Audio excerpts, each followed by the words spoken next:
Order! Order! You are an incorrigible delinquent at times. Behave yourself, man!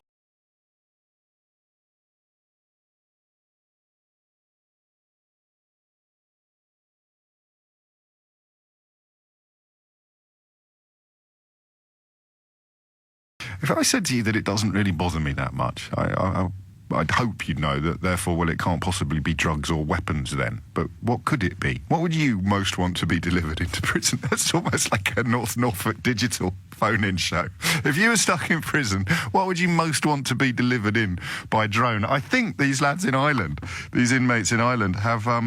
that's pretty close to the top of my list, actually, as it goes. We'll get stuck into that later in the programme as well. There's a lovely story about volunteering within the NHS, which I think I might work that up a little later in the week, because I'm getting increasingly troubled by the tensions between the voluntary sector and what the state is supposed to do. Some of the finest people I know are volunteers, charity workers. I met a magnificent bunch of people on Saturday night, who I'll tell you a bit more about later in the programme. And although my admiration is unbounded, there's always a tiny, tiny little bit of me that worries that when decent people step up to the fray and do the right thing unpaid, it takes the pressure off both government and nasty, selfish people who can step back. For every good, generous person that steps forward, if it's not done through taxation but through donation and volunteering, arguably you could see an unpleasant, ungenerous person stepping back from their responsibilities. But as you can tell, that's very much a work in progress. I shall probably save that conversation for later in the week. There are no prizes for guessing, or indeed no prizes for being surprised. And I'd like to start by talking about politics and specifically Brexit, although we have a slightly different question today.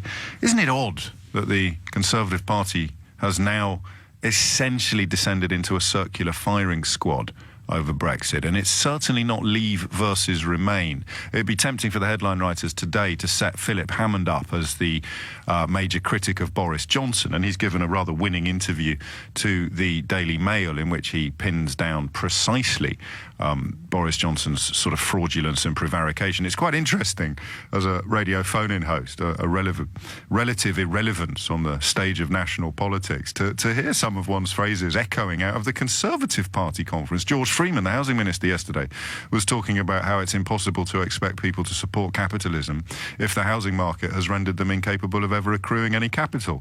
I suspect that rang a few bells for fans of this programme. Indeed, if you were listening on Friday, the suggestion that Boris Johnson is now an irrelevance appears to have been taken up by the Chancellor of the Exchequer himself. He even did a comedy voice and an impression of Boris fumbling around talking abject nonsense while the acolytes doff their caps and tug their forelocks. But what was a lot more interesting, and I don't know whether you picked this up because your life's probably a lot richer than mine, or rather your enthusiasms are probably a lot broader.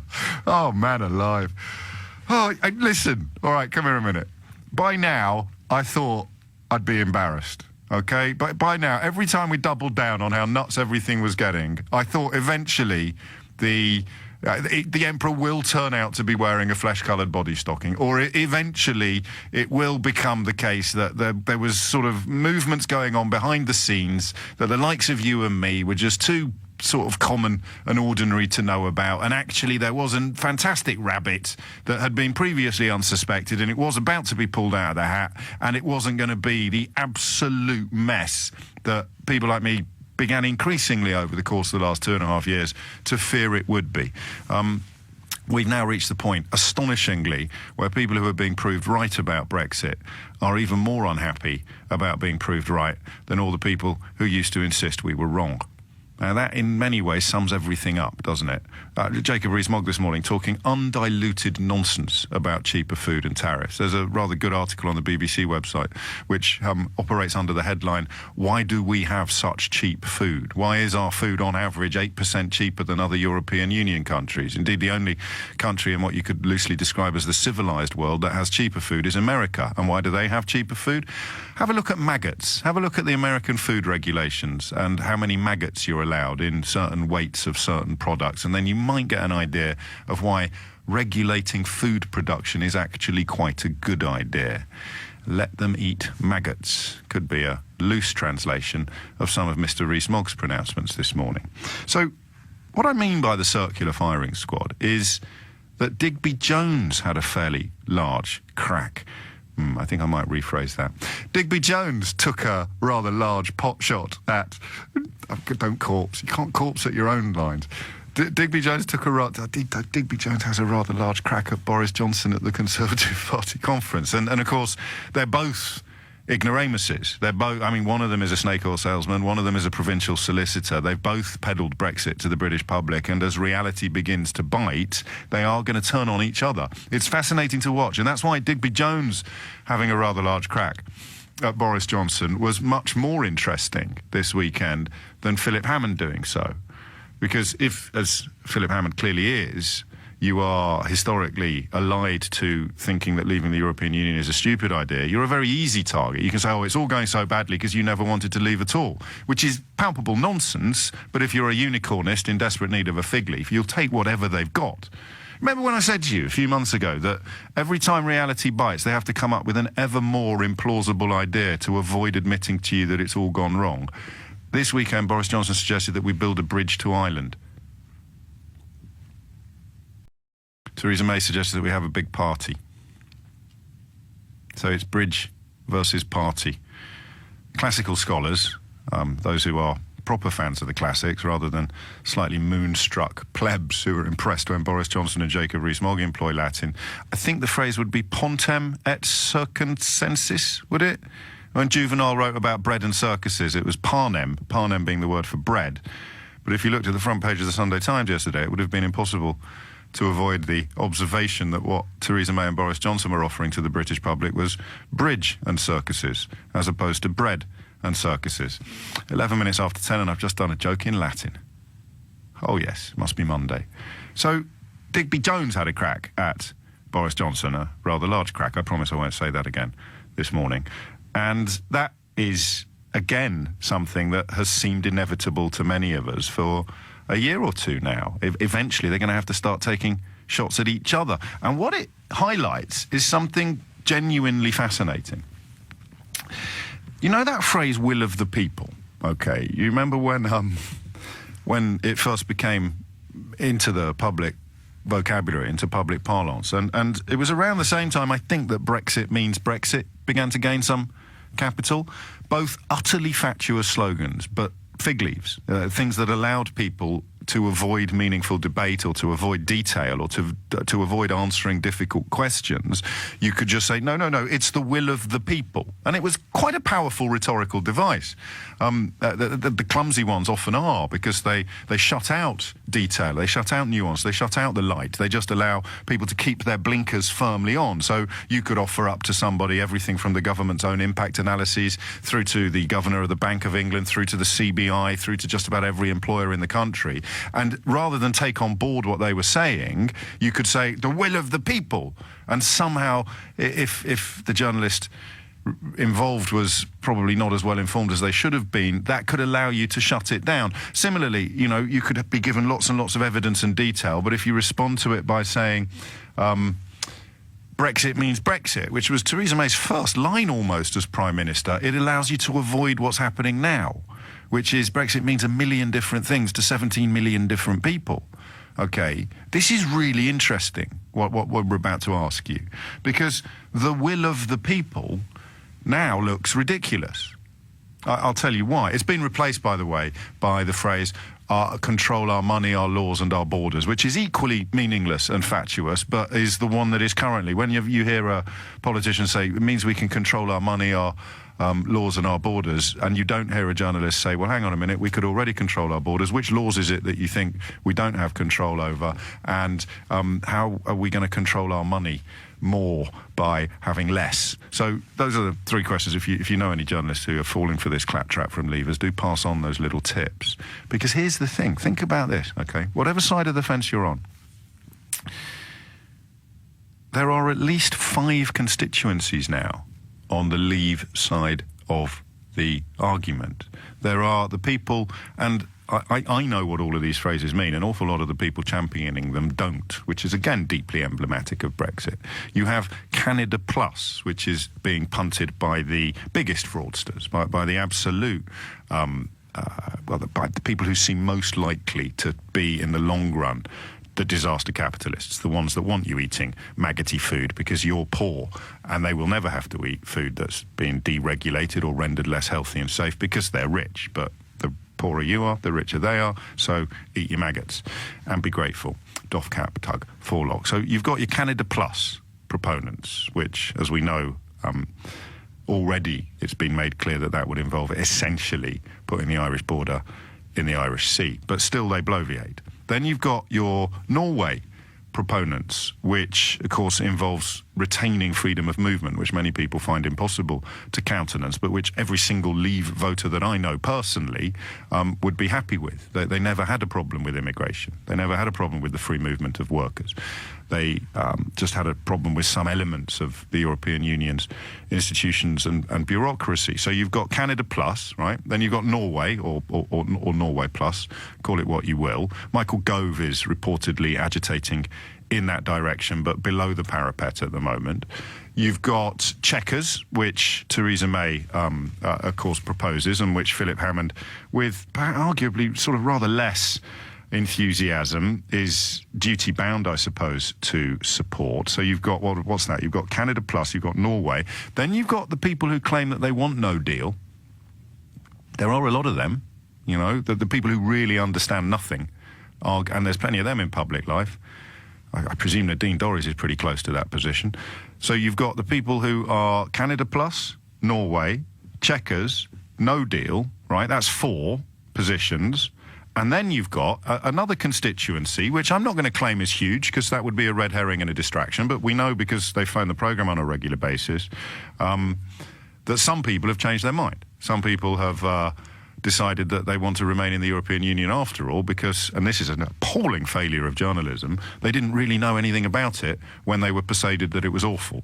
You could loosely describe them as people who voted to leave the European Union because they'd been told that it was weak and ineffective, and now they realise that the reason why the Brexit negotiations are going so badly is because the European Union is actually strong and highly effective at protecting its members' interests. They're the people I feel sorriest for. Again, that crucial distinction between the liars and the lied to. So there are 5 very distinct constituencies. You take 52% of a population, or an electorate that turned out to vote, 52%, and we can divide it into at least 5. Okay, you might want to add another one to that list. If you do, I'll take your suggestions. 03456060973. I've got 5. Give me a break. I think I've done pretty well. So I've got Canada Plus, I've got Norway, I've got Chequers, I've got No Deal, and I've got Changed My Mind.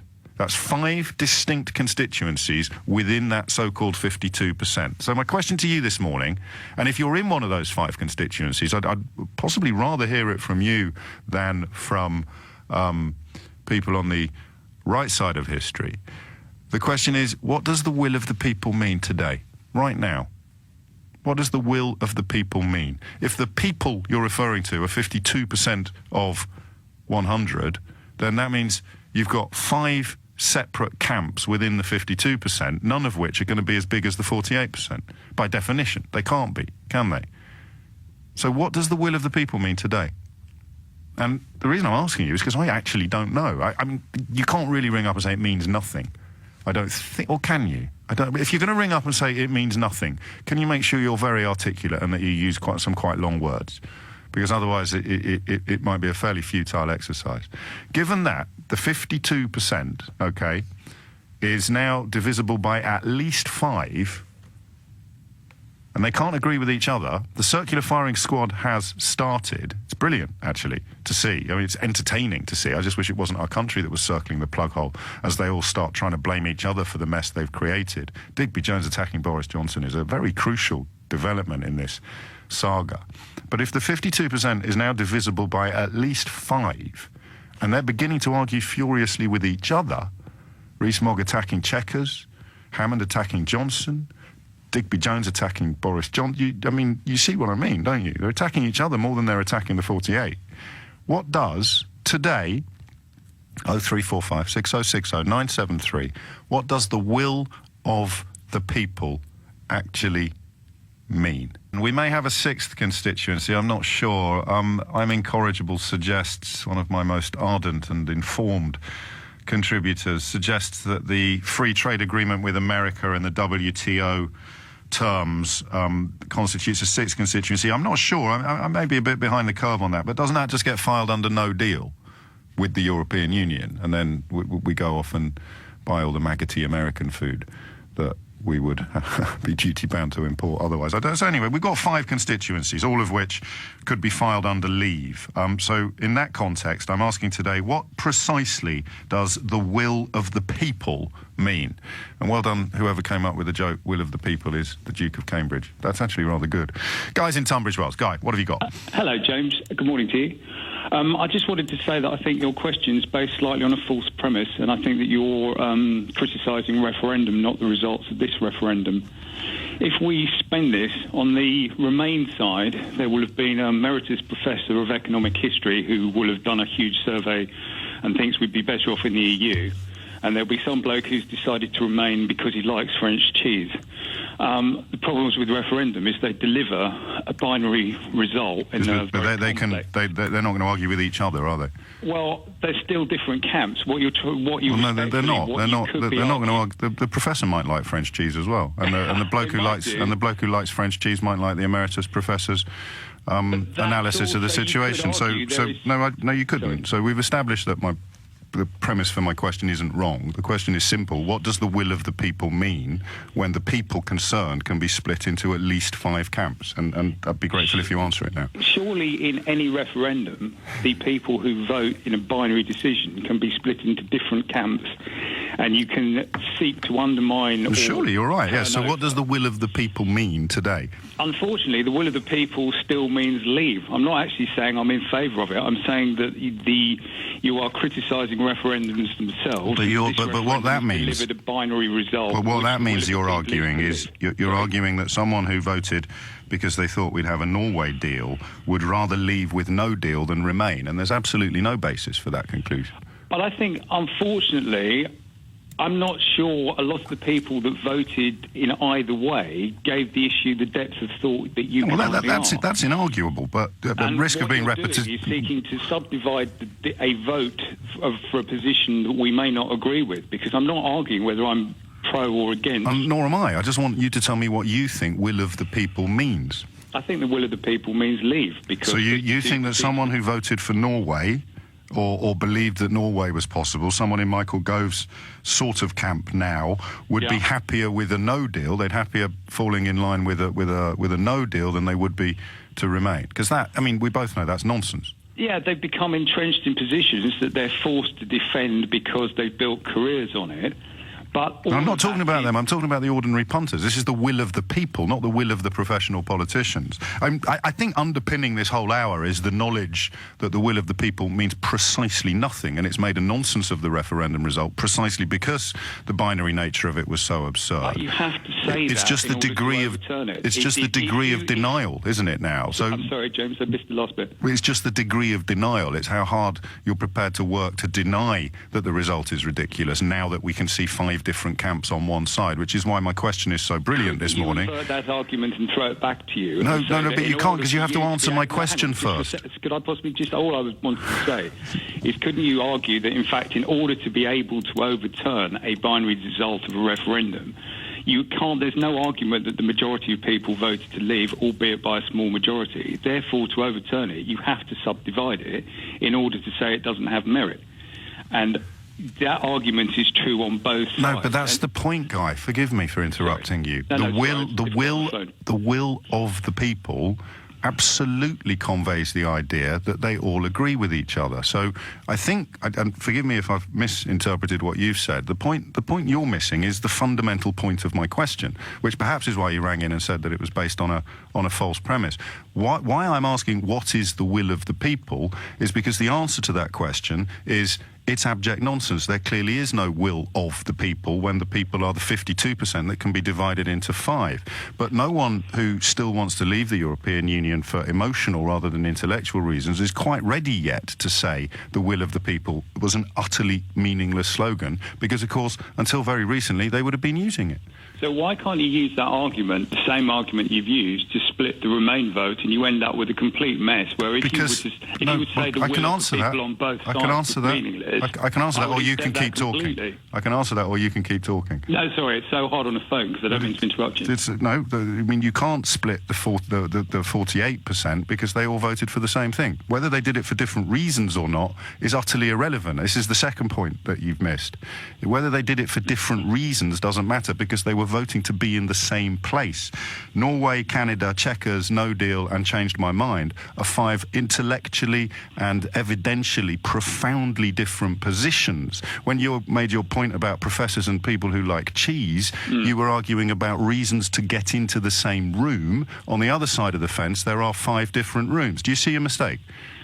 I see your argument of claiming... No. Do you see your mistake? No, I don't. Right, I'll try again. So here are 5 very distinct things that all mean leave, OK? A Norway-style deal, a Canada Plus-style deal, the Chequers deal, No Deal, or I've changed my mind and I'd actually quite like to remain. Those are 5 different camps that all voted to leave, OK? Now, here are all the other people. They all voted to remain in the European Union. That's one position. They might have been arriving at that position through a variety of different journeys, but do you see that's one room, and on the other side there are 5 rooms.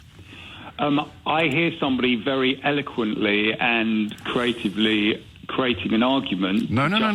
You understand the difference between 1 and 5. That's all I'm really suggesting. No, because I'm saying that you can split the 1 into... And there we are. So if you don't understand understand the difference between 1 and 5, you accept, although you're not ready to admit it yet, that the phrase will of the people is utterly meaningless. And of course, the EU aren't here, so you can't blame them. So the reason why this argument has been so fundamentally overwhelming for you is because I'm so clever and articulate. It's not because the argument is just brilliant and unassailable, which we both know it is. It's because I'm clever and articulate and eloquent and all these other things. No, mate, it's because I can count. Here are 5 different positions. On one side of a fence, here is 1. The 1 is supported by 48%, the 5 are supported by 52%. Divide 52 by 5 and tell me what the will of the people means. We'll have another go. It is the phrase that was used to shut down debate and to silence evidence, facts, to keep the unicorn flag flying and to keep people with statistics and knowledge in the dark. The phrase was, it's the will of the people. Well, what does that mean to you today? Because there are, by my reckoning, at least 5 different outcomes for people who voted to leave the European Union. There is only one outcome for people who voted to remain. That would be to remain in the European Union. So we've got Norway, Canada, Chequers, No Deal, and then, of course, the people who've changed their mind. And there are some wrinkles here as well. You could break down some of these, of course. Canada Plus Plus as opposed to Canada Plus. Relatively meaningless jargon, but it highlights the absolute lack of unity among the people whose will we're supposed to be respecting. So, just wondering, today, October the 1st, the clock is ticking, the will of the people, what does it mean? And I apologise for bringing this into your lives, but some people are questioning my understanding of American food regulations. You should really know better than that by now. Honestly, the FDA allows up to 4% of a can of cherries to have maggots, 5% if they are brined or maraschino, up to 1 maggot or 5 fly eggs per 250 millilitres of canned fruit juice is also allowed under American food regulations. These are the ones that you'll remember people like Daniel Hannan and Liam Fox say we should be untroubled about being forced to adopt. Tomato juice is good. You can have up to 5 fly eggs and 1 maggot per 100 grams of tomato juice. These are the people, when they use chlorinated chicken as a tactic to focus your mind and other people seek to dismiss it. These are the other things that those people think that you should seek to dismiss. And don't remember, this will be the cheap stuff. They won't be buying this. They won't be buying their cherries at the bottom end of the market. You will. What else have we got? 15 fly eggs and 1 maggot per 100 grams is allowed for tomato paste and other pizza sauces. If you need a little bit of help with the measurements, 100 grams would be a small glass of tomato juice. That's 5 fly eggs and 1 maggot.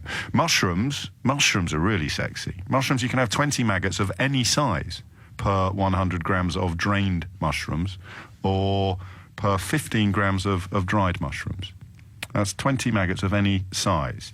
It means that Americans at the moment are, on average, likely to ingest between 1 and 2 pounds for imperial fans, pounds of flies, maggots and mites each year without knowing it.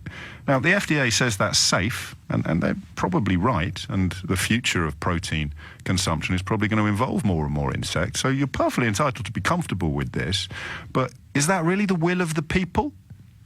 The will of the people is for us to ingest 1 to 2 pounds of flies, maggots and mites each year without knowing it.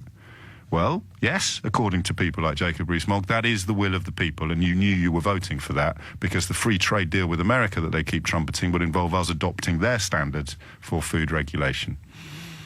That would have looked great on the side of a bus, wouldn't it? We send £350 million a week to the EU. Why can't we eat 1 to 2 pounds of flies, maggots and mites each year instead? Steve's in Shrewsbury. Steve, what does the will of the people mean?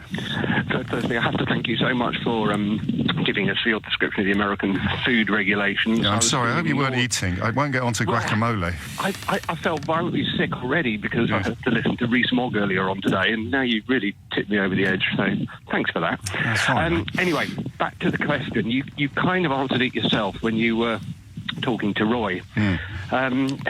Back in the day... Guy, I think. Guy. Yes, that's sorry. all right.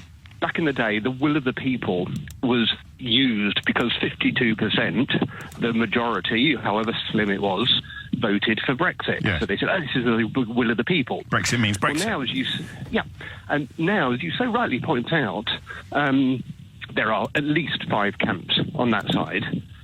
But there's only one camp on Remain. Yes. So the will of the people now, the conclusion's inescapable. The will of the people now is to remain.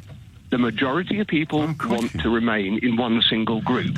You're not actually answering the question that I think you know this, but I want to know what people who are among the people, the will of the people think will of the people means. I think statistically and mathematically you're almost certainly correct, but we're at a strange period in history where being statistically and mathematically correct doesn't necessarily mean you'll win the argument.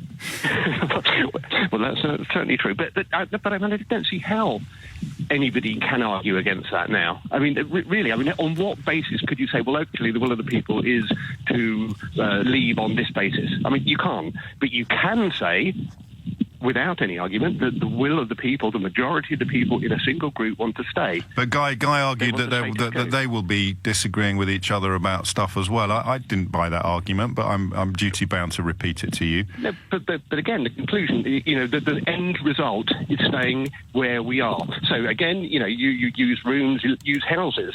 If they've got 5 houses and they all want to go into their different little houses, this one likes the bungalow, this one likes the flat, this one likes the apartment. We like our little 3-bedroom detached. Yes. And yes. that's it. And so, I mean, in there.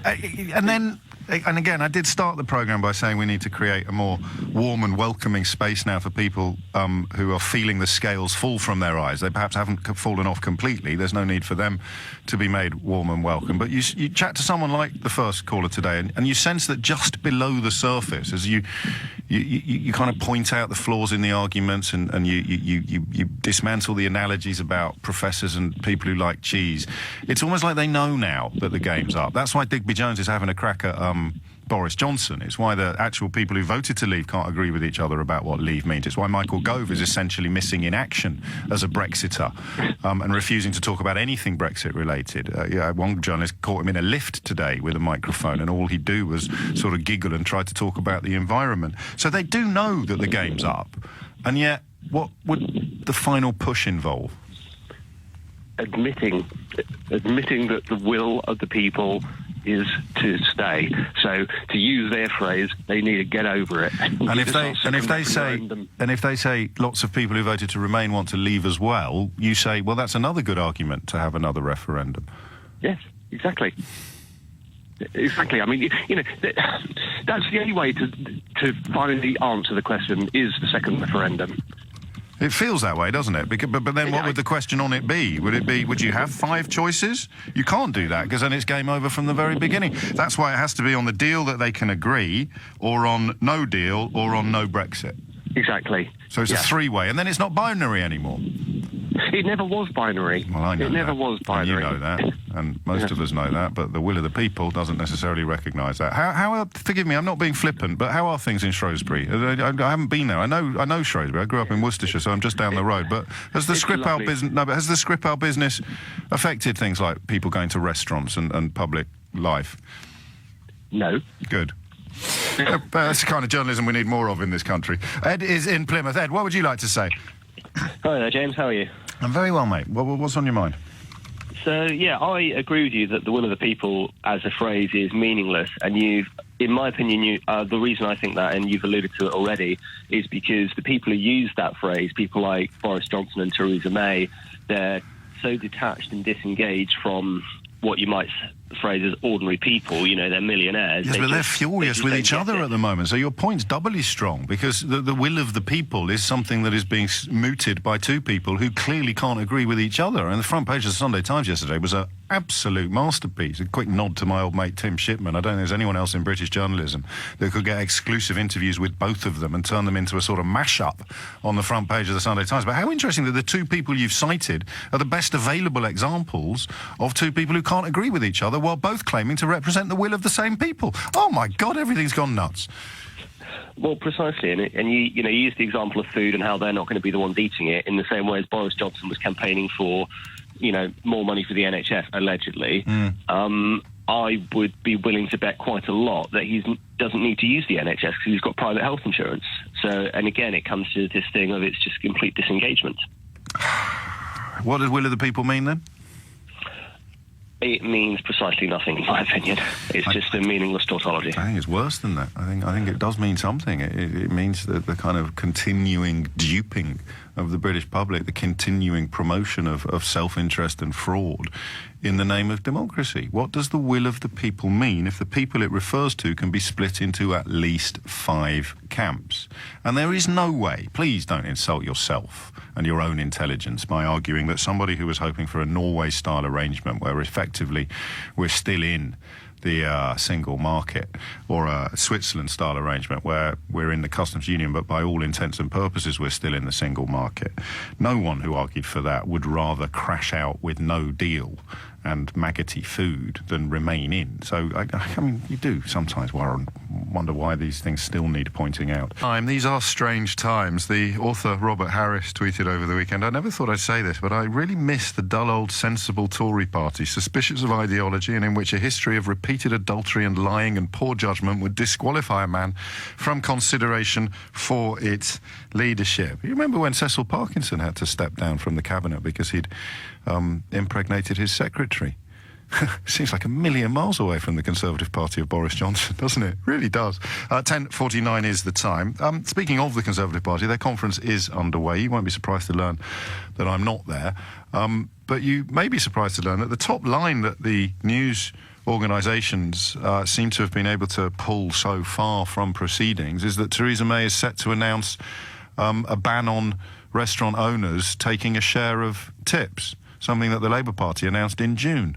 And that is, I mean, it's the top story on the BBC. It's not our top story. That's quite amazing, really, isn't it? Conference is when you pull out the shiniest of baubles, even ones that you won't, in the final analysis, be called upon to deliver. They're just for waving at the party faithful and saying, look at my baubles. We're back to Digby Jones's massive... No, we're not.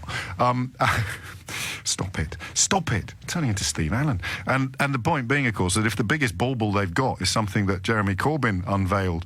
I'm talking about Jeremy Corbyn's baubles now and Digby Jones's massive crack at Boris Johnson. This is all gone a bit Kenneth Williams. But if the shiniest baubles they've got are baubles that Jeremy Corbyn unveiled in June, you do have to wonder just how bad things have to get before the Conservative Party folds in on itself. And, of course, the reason why the Conservative Party is in such a mess is because of Brexit, the result of a referendum that was called because the Conservative Party was in such a mess. That tweet of David Cameron's, I mean, it should almost be put in the British Museum, shouldn't it? The alternative is chaos with Ed Miliband. Chaos with Ed Miliband. Lord, bring me chaos with Ed Miliband. 10:51 is the time. Mike's in Bishop Stortford. Mike, what does will of the people mean? Hi, James. Yeah, I think we need to be careful. Like some of the other callers have been saying, that it means absolutely nothing. Like the referendum result means nothing. I think you need to be really careful of course. saying that, because it just alienates people who you can potentially bring round to, I'd say, the Remain side of the argument. But I think also, because of the question asked, I think the referendum was approached totally the wrong way round. So there's lots of analogies that get thrown around, but I think it's best to compare it to other votes, other public votes. So say if you compared it to the 2015 election and you said, rather than saying which party do you vote for under our first past the post, if you said, do you want to change the government in power, the vast majority of people actually would have said yes to that question. You'd have had, so I think the Tories got about 37% of the vote, so you'd have had the opposite of that. You'd had a big majority voting against the Conservatives. And then once you established that question, you then had to pick between the remaining parties and said, right, now you've decided you want to change the government. You either have Labour, Greens, SNP, or Lib Dems, or UKIP run the country. And that's the wrong way to approach the question. You've lost me a little bit. And also, I've realised I dropped a massive clanger earlier in the programme and no one's pointed it out to me. I got Shrewsbury and Salisbury mixed up with each other. Oh, okay. Didn't I? What's the point of having a producer? Seriously, I just made an absolute fool of myself in public and no one's come to help me. It was, well, anyway, we crack on. Talk me through your election analogy again, because I got a bit distracted by my epic error. Okay, so say if in 2015, when the Conservatives won a majority yes. under Cameron, if the question then had have been, would you like to continue with the current style of government, the current government, or would you like to change your government? The Conservatives won that election on yes. about 36.9% share. I just checked it. Yeah. And so you've had a vast majority saying, no, we want to change the government. And so that's the way we've approached this referendum, because then you'd have been left with the question, OK, so which one do you want? Do you want Labour, Lib Dems? And then everyone would have said... yeah, OK, I think I understand you. I think you're a bit cleverer than me. and I think... If you look at referendums, like if you look at the Macedonian referendum that happened yesterday, yes. I don't know if they asked a very specific question. So they asked about a name. Yeah, well, it was slightly wider. So the actual question is: are you in favour of obviously translated? Are you in favour of European Union and NATO membership by accepting the agreement between the Republic of Macedonia and the Republic of Greece? Yes. And that agreement has taken nearly 30 years to organise. It's a very clear agreement. Everyone can look at the agreement. You can have a very clear idea of exactly what that means, and changing the name of the country is part of that. And then you get a very clear vote where you can read a lot into it. If you ask a much vaguer question, you say with our previous referendum for alternative vote. Yes. If you'd have just said, would you like to change the voting system? I think you'd have probably found a majority would have said yes. But then you'd have been saying, it's the detail. Actually, what we're going to do is we're going to change it to a dictatorship. Yeah, and of course. And I think that's why Remainers get very upset, because they don't feel that there is a clear democratic mandate. But there isn't. And it's not. I mean, it's not a question of being upset about it. There clearly isn't a democratic mandate. I agree with that, but I think we need to be careful I don't think we should say that vote means nothing, because it was no one is. You're right, and if I've said that, then I retract it. No, because what I'm asking is, what does the will of the people mean, and that means nothing. And the reason why it entered into the public discourse was actually because the people that deployed it, the honest ones.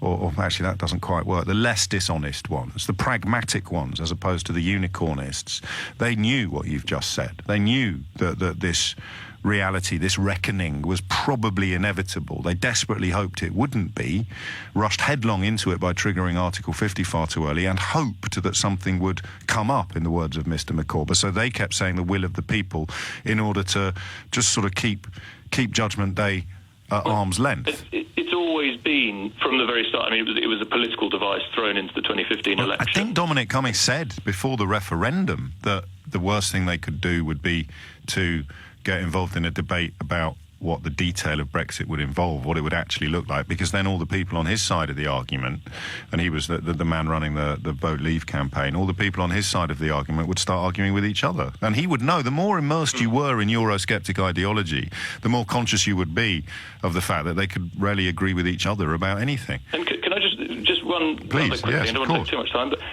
if you look up, there was an Ipsos Murray poll done for Newsnight, 1st of July 2016, so just after, the week after the referendum. And that asked, right hidden inside it, and this never gets raised, and it's a really important thing because you hear so much that the will of the people is we leave, and leaving means we leave the single market, and we leave this, and we leave that. And that isn't true. There's never been a democratic mandate. No, I know. It was in or out. No, I know, but it's worse than that, Mike. Because the people saying that the Leave side who say no, everyone did know that they were voting to leave the customs union, the single market, because people like George Osborne and David Cameron said so. So the people who, during the referendum campaign, said that David Cameron and George Osborne were lying are now saying that people voted for us because the people that we called liars were telling the truth, and the people that voted for us understood that all along. I mean, every time you think things can't get more surreal, they come along with something like that. But there's very clear evidence as well that people didn't vote. Of course there is. No, but so look at this. Look it up. It's 1st of July 2016, Ipsos Murray poll for News. Oh, I've seen. No, I saw it. I think I was still doing shifts there at the time, and it absolutely. 18% of Leave voters. That's it. 18% of Leave voters at that time. So this is just after the referendum. Answered yes to the question of should Britain stay in the EU single market. So if you add that together, and when you look at it across Remain and Leave voters, that makes a majority going for... And that's why the continuing mystery is how can so many people keeping their eyes closed as the brightness of the lights in the room is turned up every day. And he's right, but I don't know, what do you do? I mean, if we ignore the absolute gammon, okay, and I appreciate that's a phrase that not everybody likes, but it does describe a very neat section of society, people who are utterly persuaded that they're right, even when presented with utterly incontrovertible evidence that they're not. So you can never break through to them. But I think that's your UKIP vote. That's 10 to 15%, isn't it? That's not going to constitute everybody who voted to leave. So all of those people, I think possibly this would be a good place, this programme would be a good place to start the process of being a little bit more warm and welcoming. And I've used a bit of a nutcracker this morning in the context of, good Lord, that's Jeremy Corbyn's baubles, Digby Jones's massive crack, and now a nutcracker. I'm going to have to get some new vocabularies after the programme. But the point being, of course, that you need to make this environment more welcoming. For people listening to this who go, oh, blimey, I'd never thought of it like that. What the hell does the will of the people mean? If, A, only 18% of Leave voters wanted to leave the customs union and the single market, and B, there are at least 5 different constituencies who are the so-called people whose will needs respecting, and they can't agree with each other about what it is that they want. How do we make that more welcoming? I don't know. I might carry on with this. I've got lots of callers waiting. There are other stories in the news I'm intrigued by, not least the death threats that have forced a fur shop owner to shut in just 4 weeks. My old winter coat, which has now been retired, had coyote fur on the collar, which, on the, like a parka when you pull it up. And you've got it, what's it called? Not the collar, the hood. And the trim on the hood was coyote fur. And I was assured that it was completely humane and it was all part of a cull in American national parks that was environmentally necessary. But I was approached on a tube train and criticised. The owner of a store selling luxury fur-lined coats has been forced to close after getting more than 1,000 hate messages and death threats. How do you tell the difference between someone who is motivated genuinely by concern for animals and somebody who is motivated almost entirely by sort of weirdness and anger? Because she has a great phrase. She says, these trolls are hiding behind a mask of being vegan and animal loving just so they can be nasty. They are bored and have nothing to do with their lives. They can't all be bored with nothing to do with their lives. Some people care passionately about animal welfare, and fur is a big, big, big sticking point, but she did nothing illegal. It strikes me that if she's felt compelled to close her business because of pressure and death threats, that's an issue of law and order, not of animal rights. I think we may get stuck into that later in the programme. And I'm very drawn to the Students' Union, which has apparently offered new arrivals at the university it serves advice on becoming sex workers. That's really nuanced, that. And I hope that together we can plot a course through it that makes more sense of a story which at first glance seems absolutely pant-wettingly bonkers. 4 minutes after 11 is the time. Before all of that, a couple more questions on the issue of the will of the people. No one really attempting to argue that it means anything other than nothing. What does the will of the people mean in the context of Brexit's Leave vote, given that we can now see 5 very distinct constituencies within that so-called 52%? So the will of which people? You go down the crash out with World Trade Organization rules. Jacob Rees-Mogg this morning punting the idea that it would allow us to have cheap food.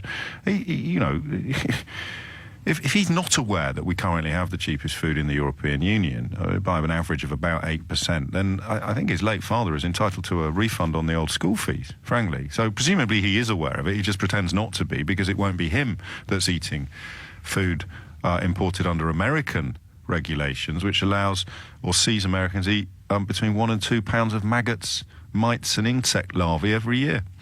Yum, yum, yum. 11:05 is the time. So the will of the people, what does it mean? Steve is in Camberwell. Steve, what have you got?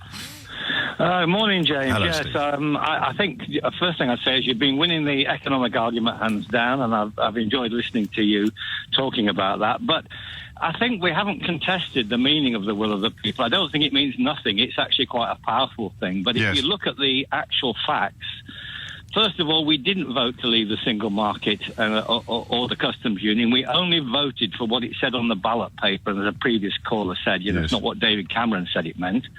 It just said, do you want to leave the European Union, yes or no, basically. Yes. And that's all we voted for. Have you come across... I will, but you've come across that argument that people, I mean, that Ipsos Mori poll notwithstanding, that people did know that they were going to be leaving the European Union and the single market because David Cameron and George Osborne said so, and the people that called David Cameron and George Osborne liars... Yeah, I mean, I heard you make that point before, and you're absolutely right, because many voters never listened to David Cameron, so they wouldn't have heard him telling us that anyway. No. So, I mean, that's the only thing you can say for sure is when people went in the polling booth, they see a ballot paper that says, do you want to leave the European Union? Now, not everybody maybe have understood the subtleties of single market European Union, but it doesn't matter. We voted for what it actually said on the ballot paper. And I want to make another point, which was, it always seems to be forgotten. Northern Ireland and Scotland voted to remain. Nobody mentions that fact. The will of the people, the will of the Scottish people was to remain in the European Union. And the will of the people in Northern Ireland was to remain in the European Union. And that's just been completely ignored as if it didn't happen. We are a multi-nation state, and we have to take account of the Irish and the Scottish people. I mean, Denmark and Greenland are in the same country. Greenland's outside the European Union, and Denmark is in the European Union. So it's not beyond the will of possibilities that you could have. I didn't. Do you know? Even after all these years, I'm learning new stuff every day about Brexit. I didn't know that about Greenland and Denmark. Yeah. So you could have done a deal. It's not. If Northern Ireland and Scotland had remained in the European Union and England and Wales remained in the single market and customs union, then the will of the people, looked at in that way, has been carried out. We wouldn't have the Irish border problem, which the Tories have completely screwed up over and can't find a way out of it. Hang on, how would that work then? Well, because both the Republic of Ireland and Northern Ireland would be in the European Union, so nothing would change in Ireland at all. Right. But the DUP won't. The DUP won't stomach that, will they? Well, the DUP wouldn't stomach it, right. And Rees-Mogg wouldn't stomach it, and Nigel Farage wouldn't stomach it. But they're not running the country, are they? I don't know if they are, but. Well, they're running the Brexit debate in a way, aren't they? Because the DUP give Theresa May the mathematics, the arithmetic that she needs to get anything through Parliament, and then the other two chances that you mention are punting the snake oil and the unicorns on the horizon still, because the alternative is to admit that they've undertaken an enormous con job on the British public. So in a way they are running this bit of the country. The reason why these debates weren't closed down years ago is because of the existence of people like that. They turn up on the television and the radio, they spout their nonsense, they tell their fibs, they don't get picked up on it, so decent people listening think, well, there must be some truth in it, and then they ring me and say the same things, and no one enjoys what happens next. Yes, well, you've done an excellent job. You've done an excellent job. Yeah, and it's funny, and it's been very good for my career, but it's heartbreaking to see really good people whose lives are going to be rendered much worse still furiously allying themselves with the people who've persuaded them to punch themselves in the face, and getting cross with the people who are desperately trying to hold their elbow and prevent them from punching themselves in the face. It's genuinely heartbreaking. It's profoundly un-Christian as well, actually. But we are where we are. Absolutely. I mean, just as a point, you could. So there is a deal which one could argue theoretically matched actually voted for, if we take account of what the Irish and the Scottish people wanted to do, we take that into account. Yes. And we take into account the fact that we didn't vote to leave the single market or the customs union. You've just given me a sixth constituency, haven't you? Because I don't know if this is... Nobody's heard this one, but if you examine it rationally, if you examine it rationally, you can't really argue against it, I don't think. Well, no, rationally... Well, you can. As in devoid of emotion. Devoid of emotion, history and personal investment in things that have turned out not to be true. Yes. No, I mean, then if it was being done by computer, then probably you'd be right. But that would be computer says yes. It wouldn't be the will of the people. Great call, though, Steve. Matthew is in High Wycombe. Matthew, what would you like to say? James, I just want to criticise your anti-maggot bias. Sorry about that. I did clarify that in the future we will all be eating maggots, and in parts of South America and elsewhere I did eat grasshoppers, so it's just that I knew I was eating grasshoppers. I didn't think I was eating cherries. No worries, I'm sure Ferrari will correct you tomorrow morning. I'm looking forward to the next Brexit beat with that particular rant overlaid. After something. Well, some of your callers have talked about it. I would say one of the biggest constituencies, and it overlaps of the Brexiteers, overlaps with the others, is what I call the clockwinders. So it's people who they didn't really know, or maybe they had some kind of idea which of the options they want. But what they were really voting for was wind the world back to my childhood. To my imagined, to my mythologized childhood, actually. Oh, completely. Yeah, completely. But that's why they don't get hung up on the details, because falsely they believe that somehow they can get back to it. Can I put them on the list? I mean, you're suggesting that we should put time travelers on our list. Yeah, but I don't know, nostalgia fans, people who just say, stop the world, I want to get off. There is one other category, and I'm going to choose my words very sensitively here. There is another category which we have to sort of describe as the dead.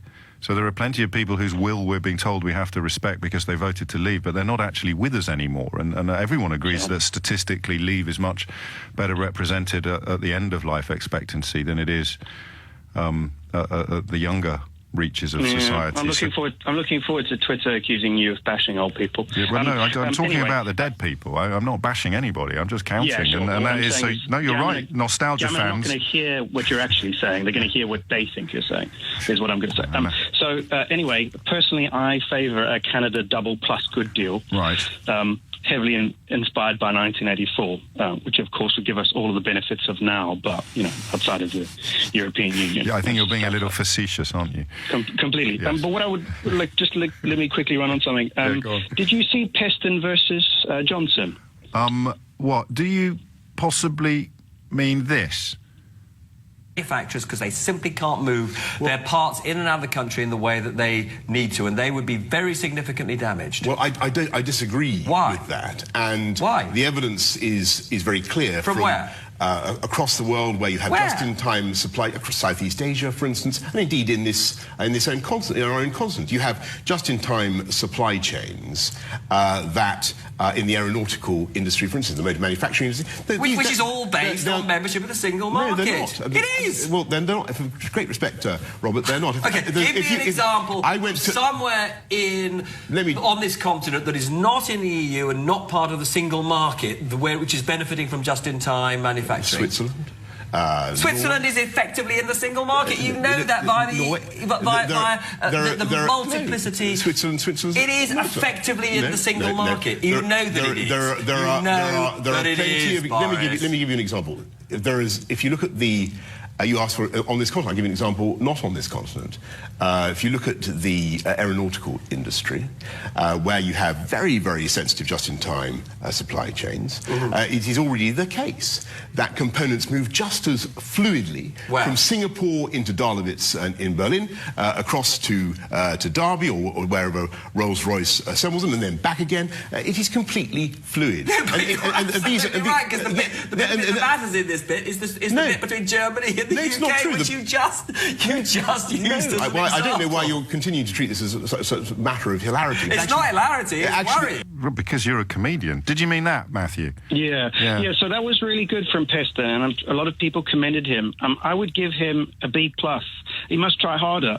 Basically, he called Johnson out on everything except the critical piece he missed, which was to say, he called him on all of the nonsense, but he said, you cannot tell me what on earth you are talking about. I've asked you 3 times to explain. You are lying to me. So either you are lying about this, or you are too stupid to understand the difference, and I'm going to assume that you are a liar. I understand what you're saying, and I know where you're coming from, and what I will say next sounds a little bit self-serving, and it categorically isn't intended to, but he has to get a show out every week, and the nature of his show demands that people like Boris Johnson keep turning up.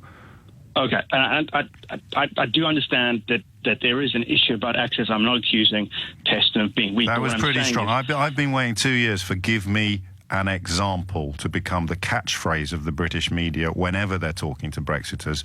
And although it's a bit late now, lads, I would still say better late than never.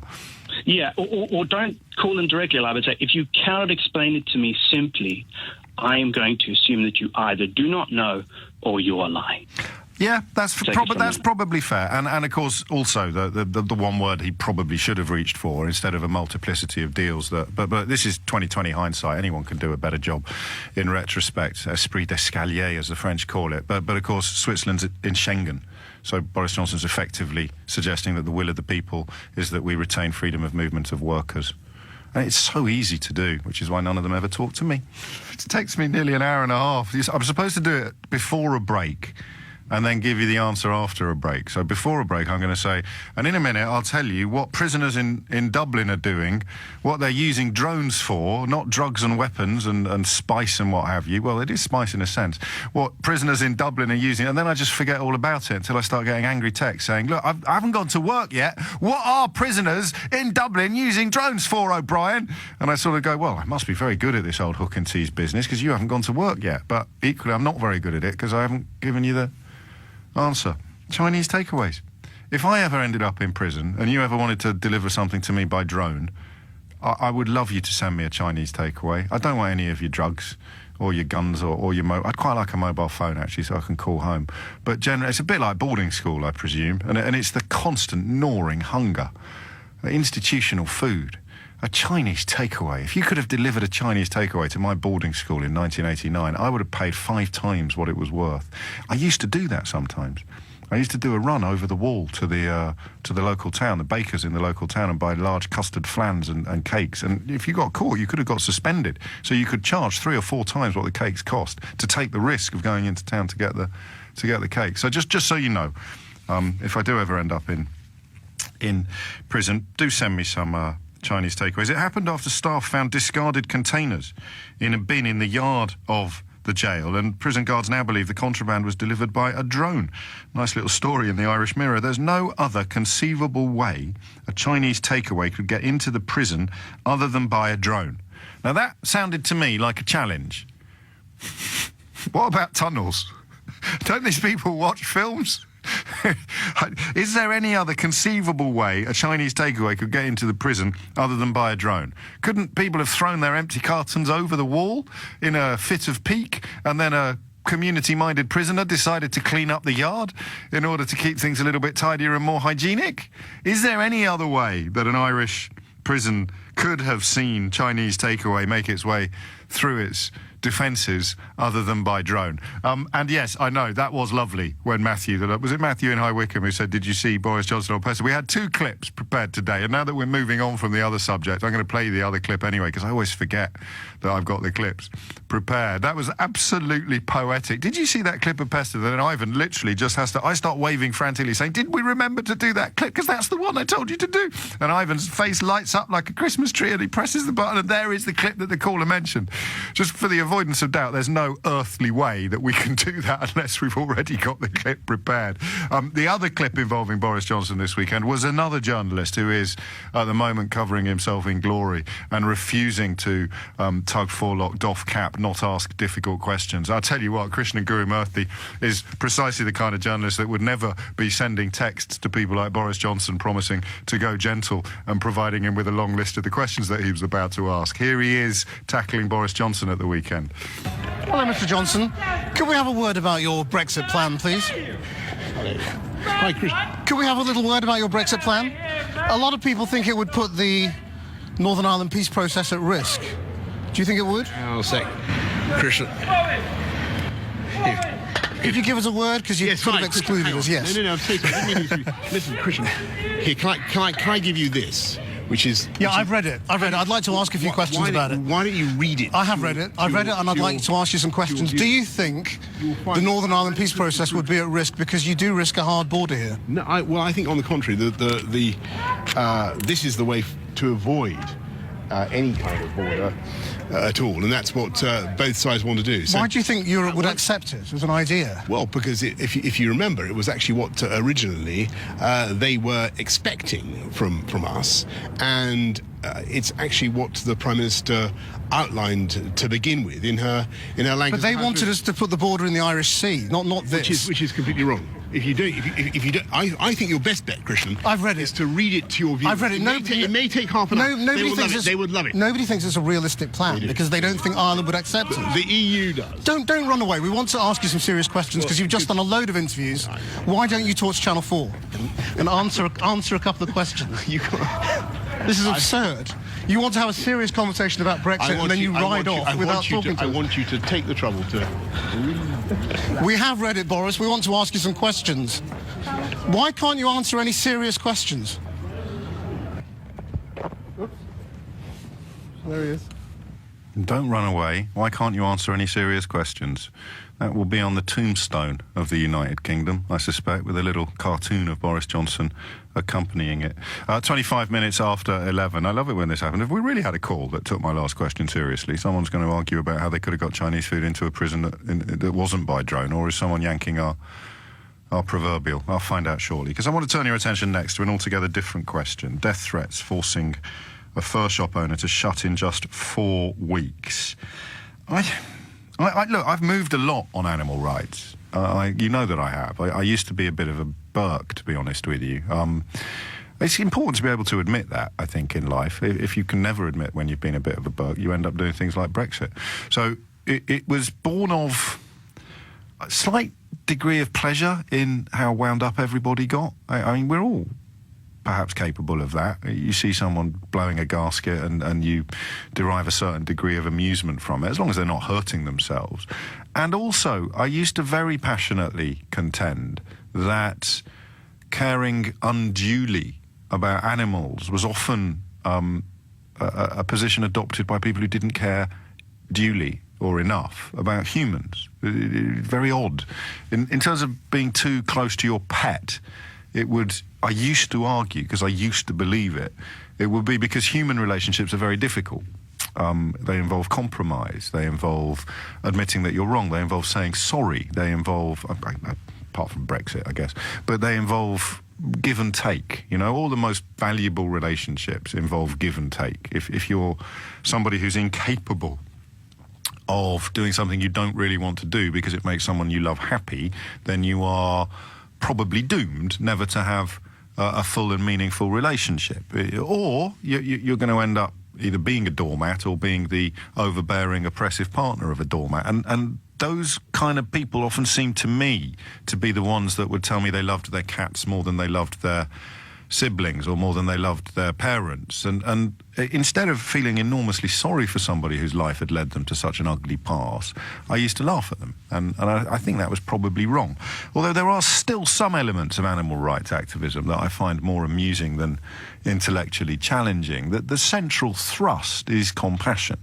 The thought of something the thought of something being in pain is a prime motivating force in this. It's still odd because, again, at risk of treating Twitter with a little bit more respect than it deserves, a lot of the Donald Trump core support, who are kind of quite comfortable with the idea of separating children from their parents, who may even have gone so far as to endorse the idea of letting refugees drown in the sea. Quite a lot of those Twitter feeds contain a lot of pictures of hunters with dead elephants and dead tigers saying, retweet this if you think this monster should burn in hell. And you sort of think, well, how can you be comfortable with human beings getting treated appallingly by other human beings, but be in a state of high dudgeon and outrage and alleged compassion about an animal getting treated appallingly by another human being? It's very odd, isn't it? I mean, the kind of Black Lives Matter critics, people who get cross when others suggest that police officers in America shouldn't shoot quite as many innocent black people as they do, they will be opposed to Black Lives Matter, but massively passionate about people shooting leopards.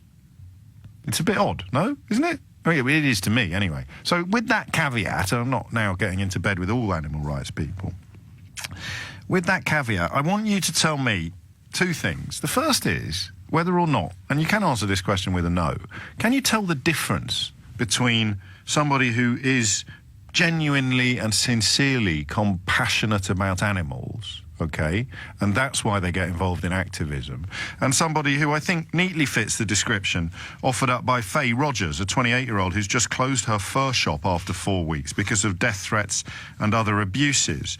She says these trolls are hiding behind a mask of being vegan and animal loving just so they can be nasty. They are bored and have nothing to do with their lives.